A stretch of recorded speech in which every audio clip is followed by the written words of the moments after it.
But wait, there's more. I haven't done one of these in a long time. Out of curiosity, I went back because I had to find out what number this is. It's, but wait, there's more, number 13. So out of, 74 full disclosures, now 13 of them have been worthy of a follow-up. And the one that I released last night most certainly is. The last time I did a But Wait, There's More was full disclosure number 51. So that was 23 full disclosures ago, which would, do the math, that's more than 5 months ago. It was March 25th, 2020. So right when the COVID stuff was really ramping up. So this is the 13th one. There's some things I wanted to clarify. A lot of people got into contact with me about different things. And so I'm going to try to cover as much of that as I can. I'm going to keep this as short as I can as well. I appreciate all the people who have tuned in to Full Disclosure 74. And if you have not watched that yet, you probably want to go do that, or this won't make as much sense. Plus, 74 I thought was a really good one. Okay, so first off, Ryan Staples, who commented on Full Disclosure 74 that he wanted to explain himself. He contacted Larry, and so Larry, after talking to me, we're going to have Ryan Staples, the man that would have the Black Lives Matter flag on Tipping Point. Not tomorrow, because tomorrow we're going to have, I forget his name, terrible of me. Guy from the Carolinas who wrestles for Action a great deal. We're going to have him on, and then we're going to have a big discussion on the awards and what we're thinking for as far as whether we're going to have the awards or not this year. So we're going to have Ryan Staples on the tipping point after that, which would be the 15th. I believe the guests will be him and Chip Day at different points. Always love talking to Chip. A couple things to clarify.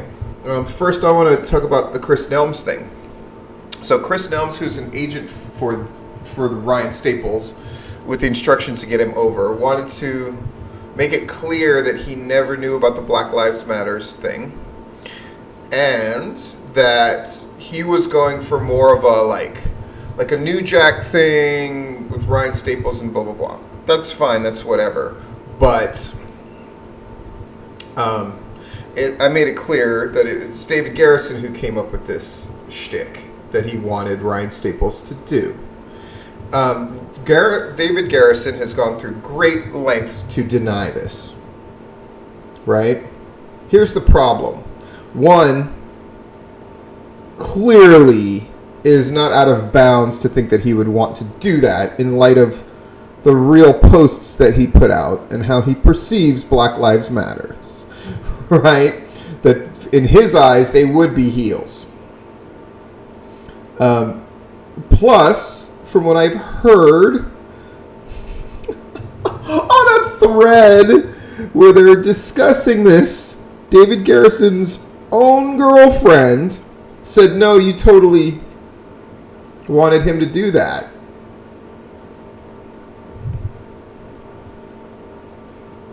So is she a liar too?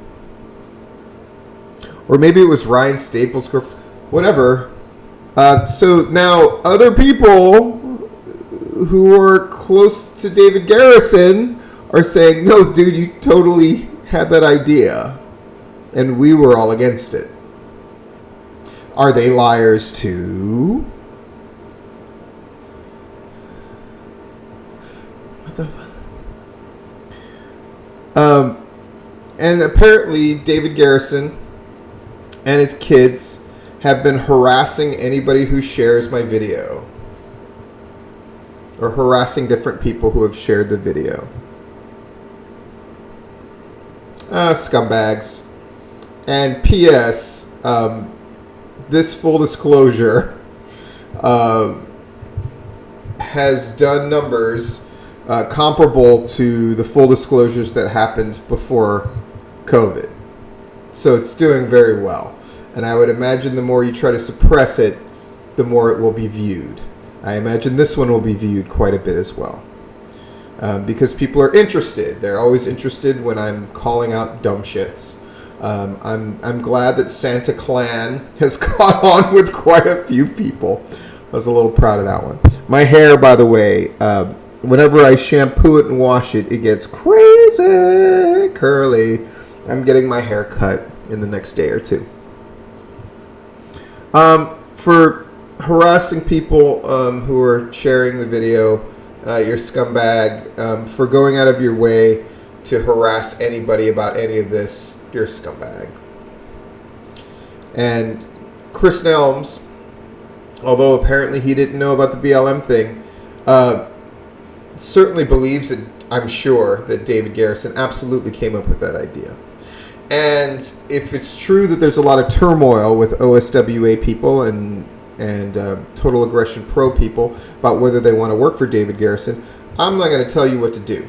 You're grown people and you can make your own decision.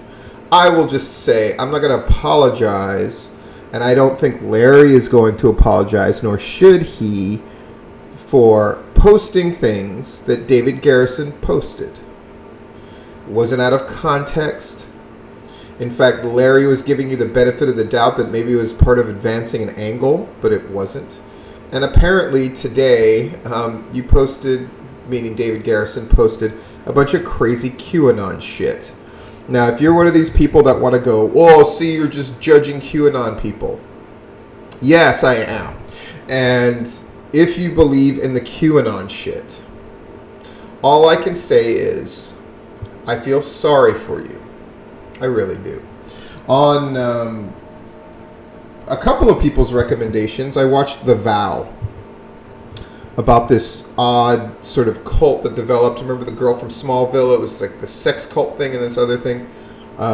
Boy, watching that thing is a great reminder of how smart people and good people can get sucked into things that are against their best interest in the long term and just flat out crazy and stupid things.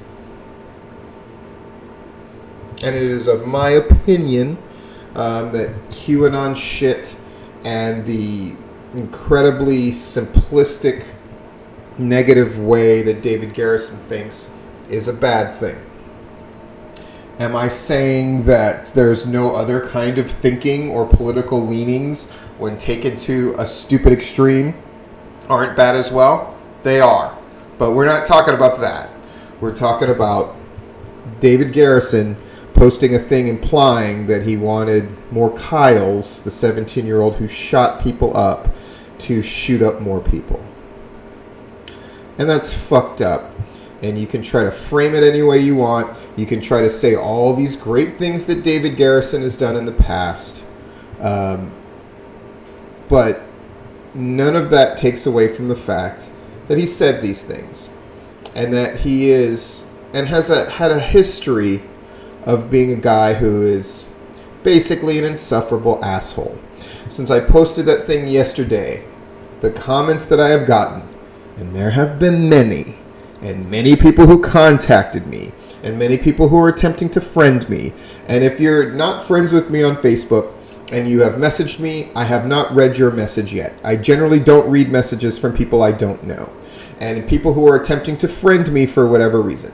I try to keep stuff that I think might be negative out of my life as much as possible, but I will take a look at them at some point. Indeed, I will. And other people who wanted to have conversations off of the record about David Garrison and Total Aggression Pro and their link up now with OSWA. And the stories that they are telling me are highly negative. And a lot of wrestlers are considering not working for them. How do I see that? I think it's a good thing. Oh well. And if Total Aggression Pro was to go out of business, or to just stay open in spite, but just limp along, they would want to blame me. Or they would want to blame Larry or Georgia wrestling history. Let me make this clear. I don't speak for Larry or Georgia wrestling history. It is of my mind that Total Aggression Pro has always been a negative. They've always lied about their crowds. They've always been very spurious on how they've done things and dealt with things. And the people who have left them have an incredibly negative opinion. And if you've heard the stories that I've heard, you would be inclined to believe that as well. Does this mean that I deny that David Garrison has done nice things and that Christmas show is a good thing? Yeah, that's all good shit. But there's a part of him that's a total scumbag. And now a proven liar. And completely illogical thinker as well. That's what's so baffling about this thing, and correct me if I'm wrong, anybody. What's so baffling is that he would be the most upset about the fact that some angle where they have Ryan Staples wear a Black Lives Matters flag and go out of his way to try to discredit anybody for reporting that. When one, it's true, as confirmed by your girlfriend and everybody else involved with it. I don't know what Ryan Staples is going to say. I figured instead of contacting him, I'll just let it come out on Tipping Point because it's more interesting. And I'm not going to say anything for a while. I'm just going to let Ryan Staples talk. But at this point, to try to deny it would seem awfully silly. And anybody who works for Total Aggression Pro, it's because you have to. Let's just be blunt and honest. I'm going to be blunt and honest. It's a shit show.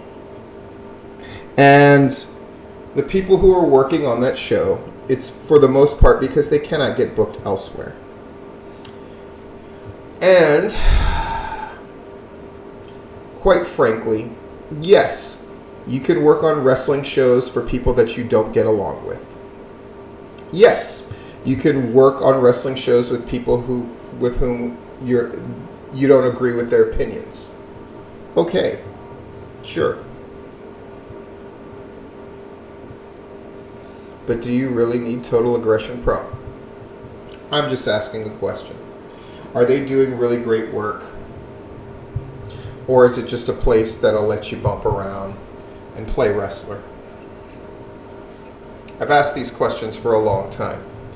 And some people would say they're not nice questions to ask. But I'm going to continue to ask them. There are shitty shows and shitty people who run shitty shows. And I wouldn't waste punches on my bump card if I was a wrestler working for people when there's many other places that you could work. And, frankly, working for groups that would probably inhibit your ability to work for better shows if you had that on your resume. Am I wrong? I don't think I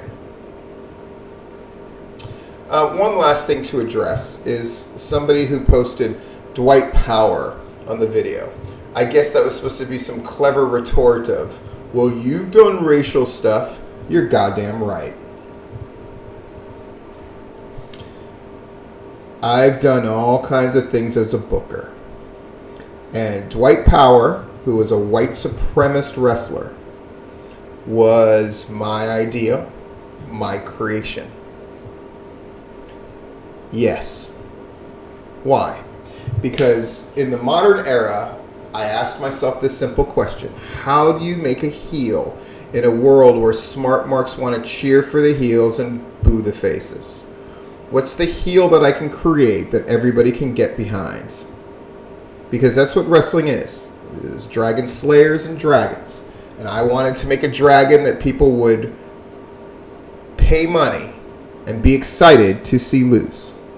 And so Dwight Power was born. A guy named Will Christian played him, who, let's be real, was the joke of Georgia wrestling by and large. Stories about referees shitting in his bag and all this kind of stuff before Dwight Power. As Dwight Power, He got mired into feuds, packed houses.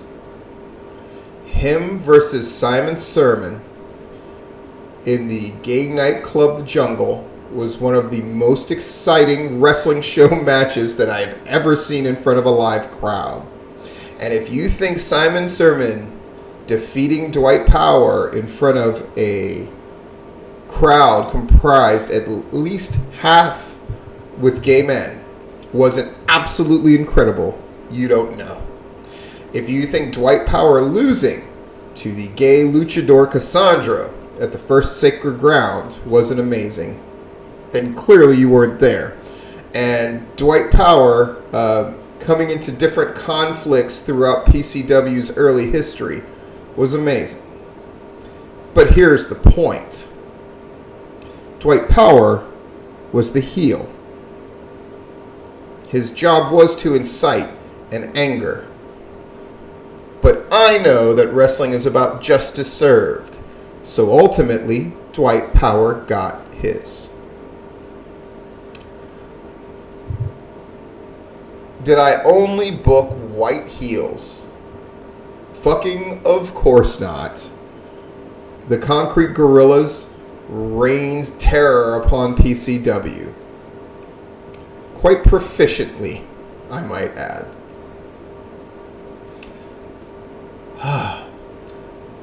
Did I ever have white heels work with black heels? Certainly in the Empire, where you had a group of managers manage this large group of people, right? Jeff G. Bailey, Miss Rachel, Marty Freeman, Jonathan Malik, managing a group of heels led by the Empire champion, Shane Marks, once PCW's top babyface, as I envisioned him, a black folk hero, who then became, because there was only two ways to really be a heel at PCW. One was to be so extremely antisocial and violent, aka Dwight Power, the Concrete Gorillas, or to be disloyal to PCW itself. That's how you were a heel in my moral universe. Our fans understood it. They liked it. So if the comment of Dwight Power was supposed to throw me off as I'm some kind of hypocrite, I am not. I'm a big believer in faces and heels, and I've always booked accordingly. Maybe the bigger question is, Dwight Power, who was a white supremacist and cut many a scathing promo where he would imply that he would gun people down, including his most famous promo where he attacked a black wrestler named Timmy McClendon, who was also not all there mentally and slow. And Dwight Power busted up his whole mouth by putting his mouth on a board that he took apart the ring, pulled out a board, put his head on it, kicked the back of his head, and then cut his famous promo of if there was a rabid dog running around your neighborhood. And then he listed all the guns that he had, and he said, if I blew that son of a bitch away, would you boo me then? Basically implying I'm just putting down a mad dog. That's pretty heelish. But you know what? Dwight Power got his. That's what wrestling is, dumb shits. So what was the intention, since you want to bring that up, of David Garrison wanting Ryan Staples, who is already his top heel, from what most people have told me? What was the point of putting a Black Lives Matters flag on his back? Is to make him an even bigger heel. And what does that say about how David Garrison perceives his audience? Or is it just how he thinks?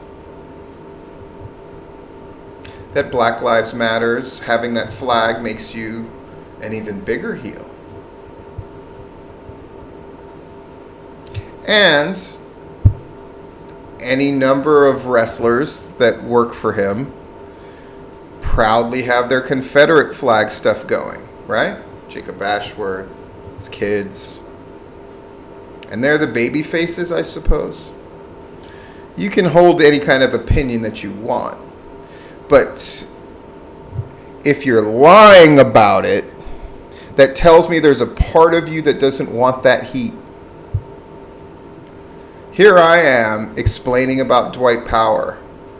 I'm not running away from the heat. I'm proud of the heat that he got. And the wrestlers that worked with him all suffered tragedies at the hands of Dwight Powell so they could triumph in the end. That's what wrestling is. So if you think that you were going to shake me into saying that I'm some kind of hypocrite or making me stammer and defend, or that I would ignore it so you could bring it up later. Yeah, I brought up to Platinum that I said, Dwight Powell, he had no shit to say. I just explained it, you dumb motherfuckers. So that brings us to the end. For harassing people who are sharing that video, you're a piece of shit. For being called out by your own loved ones, the fact that you lied about the fact that you did not come up with that Black Lives Matter flag thing, you're a piece of shit. Chris Nelms can disavow that he knew anything about that, but the simple fact is you're working for a shitbird show, and so you're going to get a shitbird rep. That's not me. That's how this shit works. And for all the people who are having discussions with various people about, well, I don't like what he says, but the fact that you have to put the but in there, it says all we need to know. People have to make choices all of the time. And you can make whatever choice you want. But the perception of you can bitch, moan, and cry and make 40-minute videos about how it's not fair. But quite frankly, and I don't think I'm alone in this, I'm getting quite tired of people who hold ignorant, stupid opinions, who then wrap themselves in the cloak of victimhood in order to garner sympathy. Because it's bullshit. And because those are the same people who bemoan the people on the other side of the political spectrum doing what they perceive to be the same thing. That, my friends, is a fucking hypocrite. And I've said many times, I don't like liars and I don't like hypocrites. So, I don't make an apology for the video that I made yesterday. In fact, I think it's pretty fucking awesome. Anyway. Thanks for listening. Thanks for watching once again. And I'll see you soon.